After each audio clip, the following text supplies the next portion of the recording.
نكمل لك. انت يا عندك حساسيه في المغرب، انت كون نهضر لك على تونس ولا على ليبيا ولا نهضر لك دروك على السعوديه تسمعني تجيك هضره شابه، بصح المغرب تنظر. لازم يكون قلبك كبير، ما تبينش روحك، ما تبينش الحقيقه تاعك ميولك للمغرب. لا شنو ما كون حيادي، انا نعرفك بلي ماكش حيادي معايا. انا طلعت نسمع حاجه شويه نرد عليك، نعاود ننزل يكون عندي وقت فارغ نجي نشارك معكم. والله ما عنديش وقت فارغ. اكمل. طيب معايا. طيب هذه على احنا ما نفتخروش بالاخر. وقال لك من مظاهر الديكتاتوريه مما تعرف بلي كاين الحريه، قال لك كتسيب عائله حاكمه تسمي مؤسسه الدوله على العائله الحاكمه، كما مطار محمد الخامس، مطار الحسن الثاني، ملعب الحسن الثاني، ملعب محمد السادس، قصر المعارض مولاي راشد، فهم؟ هذو من مظاهر الديكتاتوريه في ذيك البلاد. ومن مظاهر الديكتاتوريه ايضا تصيب لوحات اعلانيه تصيب فيها صوره الملك ولا صوره رئيس الملك وابن الملك ولا صوره العائله الحاكمه. هذه من الديكتاتوريات كما كانت في بشار، كما كانت في العراق، كما كانت في مصر معايا. وتصيب العائله الحاكمه صورتها على النقود. هذا هو الديكتاتوريه. سما كتسيب هذه الديكتاتوريه لهنايا عرف بلي ما كاش حريه. هذا سيزار قال لك كاين حريه في الجزائر، قال لك الجزائري ما عندوش حريه، قال لك المغربي عنده الحريه. نعطيك دليل واحد، حنا الشعب ما ركع الا لله، حنا ما عندناش الشعب يركع لرئيس دوله، حنا ما نطيقوش نركعوا رئيس جمهوريه عبد المجيد التبون موظف معايا. انت كي تقول لي بلي حنايا عندنا المصالحه، سكان الحبس مازال ما سكنتوش، تقول حنا عندنا تعويض. سكان الحبس للعام الثاني قنوات الاخباريه فرانس 24 سكاي نيوز عربيه ام يتحدثوا كاع على سكان الحبس. سكان الحبس ما طقتوش تديروا لهم هكايا ساكن لائق، مازالوا في الخيام. هذا ثانيا. انت كي تقول لي حريه، اخ اسعد تعرف ذاك المعارض اللي رموه في شاحنه الزباله، رمي القمامه، هذا معارض كالكلام معارض، نرفدوه قتلوه وقاسوه في شاحنه رمي النفايات. والمعارض في الجزائر شو تعملوا له المعارض في الجزائر؟ معليش اسكت انت تونسي. كمل يا اخي. انا تونسي ما نهضرش على لحظه اخي. انا ما نهضرش على تونس. انتم كي تجوا التوانسه تهضروا لهنايا انا ما عنديش كاع. شكرا. لا اخي التونسي سد المايك دقيقه. هشام اخر دقيقه اختم لو سمحت. اخر دقيقه نختم. قلت لك كان عليك سي بون كملت بالجانب المغربي وعرف بالديكتاتوريه كيف داير. كان الاحرى عليك اخ اسعد انت عند تحرير دمشق ما رقدتش حتى السادسه صباحا وانت بقيت مستيقظ. كان عليك الاحرى اليوم ان تفتح لايف للقصف الاسرائيلي على سوريا الحبيبه. كان عليك ان تتحدث عن التوغل الاسرائيلي للجولان والى غايه القنيطره. فات 247 كيلومتر مربع، فاتوا 14 كيلومتر مربع. هذه الساعه 12 مساء الواحده ظهرا.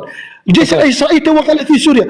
نوما مو تتحدث على هذا، نوما مو الحدث ضربك سوريا. ما تجيش تقول لي الحريه في الجزائر والحريه، هذا كيشغل كلام ثانوي، فاهم؟ ما تدفعوش الاحاسيس تاع الدول هكايا تاع الشعوب العربيه تقول لهم برافو عليكم وكا. ما بعد الاسد تحدثون اليوم على رئيس. خليني نزيد يكمل مازال دقيقه. خليني نزيد يكمل. ما نزيدش يكمل. كمل. شكرا لك. لا ما جاتني تحدث وبديت تقول لي شكرا.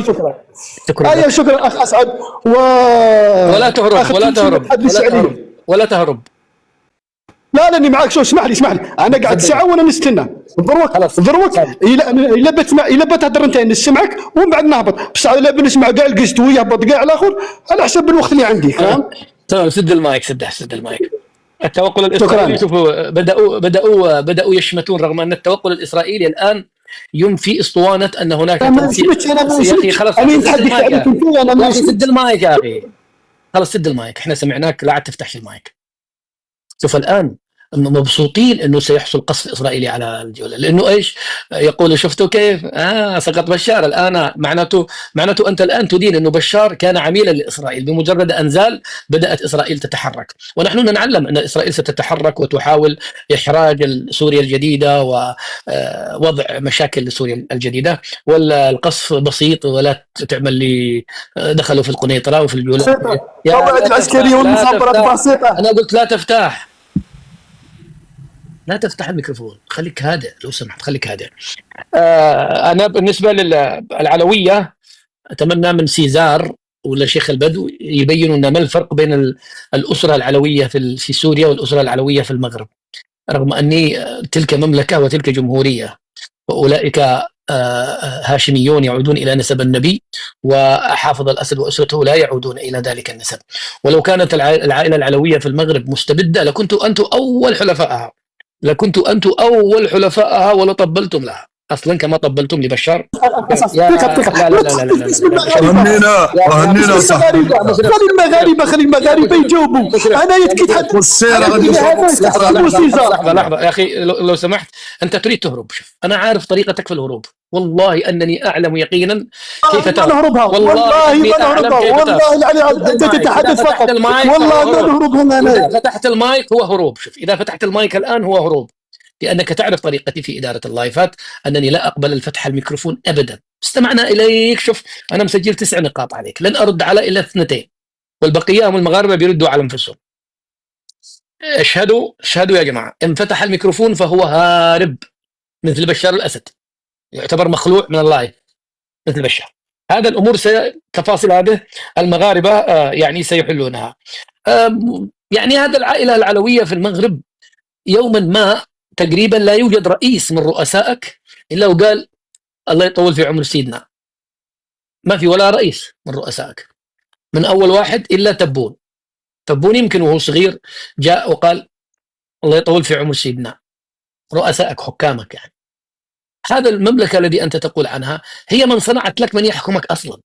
من يحكمك اليوم كلهم صناعة مغربية من حيث الأساس وتكوين مغربي.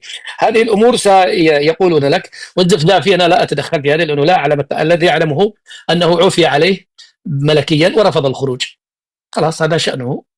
أعطوا عفو ورفض، ما قالوا لا اعتذر ولا حاجة، أعطوا عفو وما رضيش، يريد يبقى في السجن. هذا شيء يخصكم أنتم ستردون عليه. ولا أدري هل يدخل في الحريات ولا ما يدخل في الحريات، الله أعلم.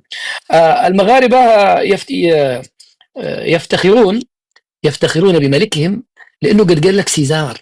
هذه علاقة عقلك أنت ما يمكن تستوعبها، ما يمكن تستوعب علاقة الإنسان المغربي بالملك محمد السادس. يعني بالله عليكم يا جماعة، بالله عليكم شوفوا بس التناقض.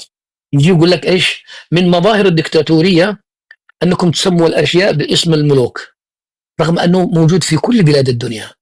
ما فيش بلد إلا وفيها باسم الملك.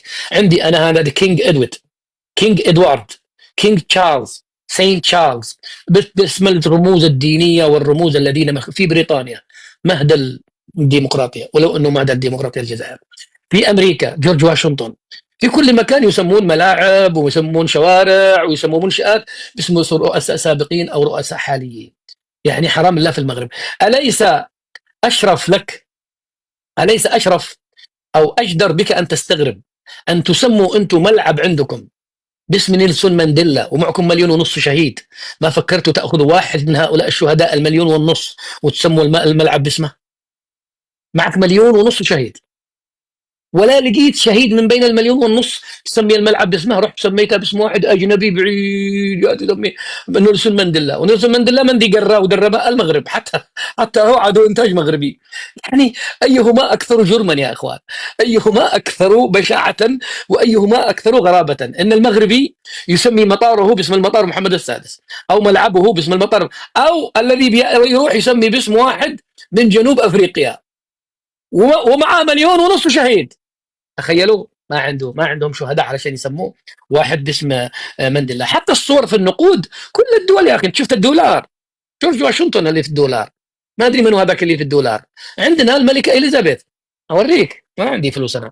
عندنا الملكه اليزابيث الملكه اليزابيث انت ما تفهمش الملكيات، ما تفهمش. صوره الملك محمد السادس في الفلوس وصوره الملكه اليزابيث في الفلوس. ايش يعني؟ عيب على بريطانيا ولا حلال على بريطانيا وحرام على المغرب؟ يا أخي. أما سكان الحوز والله أنك تكذب، وتكذب على واحد كان في الحوز ومريت في الحوز. أقسم لكم بالله أن جميع القرى في مدينة الحوز ساكنون في بيوت ولا توجد إلا خيمة أو خيمتين حق عمال يعملون في الطرقات. وأنا ذهبت إلى مدن الحوز، وباستطاعة هشام أن يعود إلى لايفاتي الأخيرة، وأنا في القرى التي أبيدت. ذهبت إلى القرى التي دمرت عن آخرها وكلها مبنية بطوب جميل ورائع. ما عاد فيش خيام إلا في رؤوسكم أنتم، الخيمة عادي في راسك أنت. والله أنني رأيت بأم عيني، وهذه شهادة لله ثم للتاريخ ثم للموجودين معي في هذا اللايف الذين تشاهدوني هنا أو الذين تشاهدوني في اليوتيوب. أنا مشيت الحوز وذهبت إلى القرى التي دمرت بالكامل، كلهم ساكنين في بيوت، من بنى لهم الله أعلم، لكن لا يوجد الخيام الذي يقوله هذا الكذاب، ويكذبون دائما الحوز والحوز، ما زالوا والله ساكنين كلهم، ولا رأيت خيمة. الأجانب يا أخي لو عادوا في الخيام، الأجانب يذهبوا. أنا صورت لكم سياح بيصوروا القرى ويصوروا كل شيء. لو أن الحكومة ما زالت مخفقة لما سمحت للناس يصوروا من حيث الأساس، لكن ما في شيء أصلا مخبى.